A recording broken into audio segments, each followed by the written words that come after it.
रुख करते हैं मुरादाबाद का। मुरादाबाद के इस्लामनगर ग्राम चौपाल में मंडल आयुक्त ने सुनी ग्रामीणों की समस्याएं। कई अधिकारियों पर गिरी गाज और कार्य पूर्ण न होने पर दी कार्यवाही की चेतावनी। गांव की समस्या गांव में समाधान कार्यक्रम की श्रृंखला के अंतर्गत विकासखंड डेलारी की ग्राम पंचायत इस्लामनगर में एक ग्राम चौपाल का आयोजन किया गया। चौपाल में मुख्य अतिथि के रूप में पहुंचे मंडल आयुक्त मुरादाबाद को फूलों का गुलदस्ता देकर ग्राम प्रधान बबलू द्वारा स्वागत किया गया और ग्राम चौपाल की प्रक्रिया को आगे बढ़ाते हुए मंडल आयुक्त जनेय कुमार सिंह द्वारा गांव की समस्या के हर पहलू पर ग्रामीणों से पूछताछ की गई, चाहे वह समस्या आंगनबाड़ी से हो या प्राइमरी शिक्षा से, साफ सफाई से, पानी की निकासी से, सड़क के निर्माण से, नाली निर्माण से, बिजली की समस्या जैसी ही क्यों न हो, सभी समस्याओं को सुना गया तथा गर्भवती महिलाओं एवं मासूम बच्चों के पोषाहार तक सभी समस्याओं के निराकरण का प्रयास किया गया।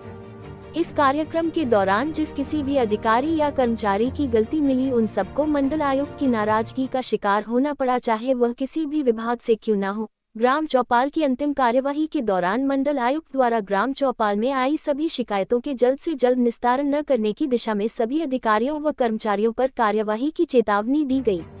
ओवर रेट में शराब की बिक्री की शिकायत चर्चा का विषय बनी रही। मंडल आयुक्त के साथ चौपाल में आए गजेंद्र प्रताप सिंह, उपायुक्त विकास अरुण कुमार सिंह, अपर आयुक्त प्रशासन मृणाली अविनाश जोशी, मुख्य विकास अधिकारी आदि अन्य सैकड़ों अधिकारी एवं कर्मचारी शामिल रहे। देखिए, माननीय मुख्यमंत्री जी के निर्देश हमारे एक गांव में चौपाल आयोजित कर लोगों की समस्याओं को वहीं पर सुनना और वहीं पर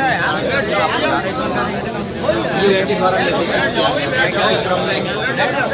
अलग अलग गाँव में जनपद के अधिकारियों के द्वारा और तहसील के अधिकारियों के द्वारा ग्राम चौपाल आयोजित की जाती रही। आज इस ग्राम चौपाल में जो आयोजन है उसको मॉनिटर करने के लिए मैं यहाँ आया, क्योंकि मेरी उपस्थिति ग्राम चौपाल में सिर्फ इसी बात के लिए कि अधिकारीगण किस तरीके से ग्राम चौपाल का आयोजन कर रहे हैं और जो माननीय मुख्यमंत्री जी की जो मंशा है ग्राम चौपाल के लिए कि उसके अनुरूप हम लोगों की समस्याओं को सुन और निस्तारित कर पा रहे हैं कि नहीं। इसी क्रम में आज मैं इस्लामपुर में यहाँ आया था और यहाँ के दो मजरे हैं, इन दोनों के जो लोग हैं उनके शिकायतों को, जो भी उनकी समस्याएं उनके बारे में सुना, जो जिस स्तर पर निस्तारण संभव था उसको कराया और कुछ एक चीज़ें जो अगर रह गई हैं उनको कल के कल इन सारी चीज़ों को निस्तारित करवाएंगे। कोई अगर पेंडेंसी हमारे स्तर से बाहर की है तो उसको भी हम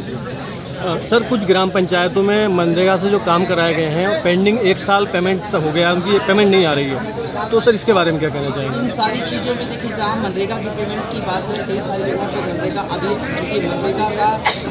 मनरेगा में एक परिवर्तन हुआ है, आपने देखा शिफ्टिंग। जी सर, उस शिफ्टिंग के कारण तकनीकी कुछ कारण है उनकी वजह से रुकी है। अगर उसमें सब कुछ ठीक है और कोई जांच भी नहीं है, फिर भी अगर रुका हुआ है तो उसके बारे में जांच करके उसको ध्यान बनाएंगे, क्योंकि हमारे लिए एक बहुत ग्राम जो धरातल पर लोगों के काम करने जिसमें कच्चे काम का ज़्यादा रेशियो होता है काम कराने के लिए, से अभी आपने सुना लोगों ने नाले की बात की, नाली की बात की, तालाब की बात की, ये सारी चीज़ें अब उसको जी राम जी इस नए नाम से जानते हैं, उसके अंतर्गत बहुत आसानी से हो सकते हैं और लोगों को बेहतर तरीके से फैसिलिटेट कर सकते हैं। तो कहीं पे अगर इस तरीके की चीज़ें उसको हम समीक्षा करते हैं, उसमें मैं समीक्षा करूँगा। जो यहाँ पर जो मैंने बातें सुनी उसमें ज़्यादातर ऐसी चीज़ आई नहीं, सिवाय इसके कि जल की निकासी और रोड की कनेक्टिविटी, इसके बारे में मैंने जुलाई अगस्त में ही निर्देश दिया था और फिर पुनः दिया है कि माननीय मुख्यमंत्री जी ने मुझे कहा था कि कोई ऐसी सार्वजनिक ऐसा प्लेस नहीं रहना चाहिए जहाँ पे लोगों को जाने आने में समस्या हो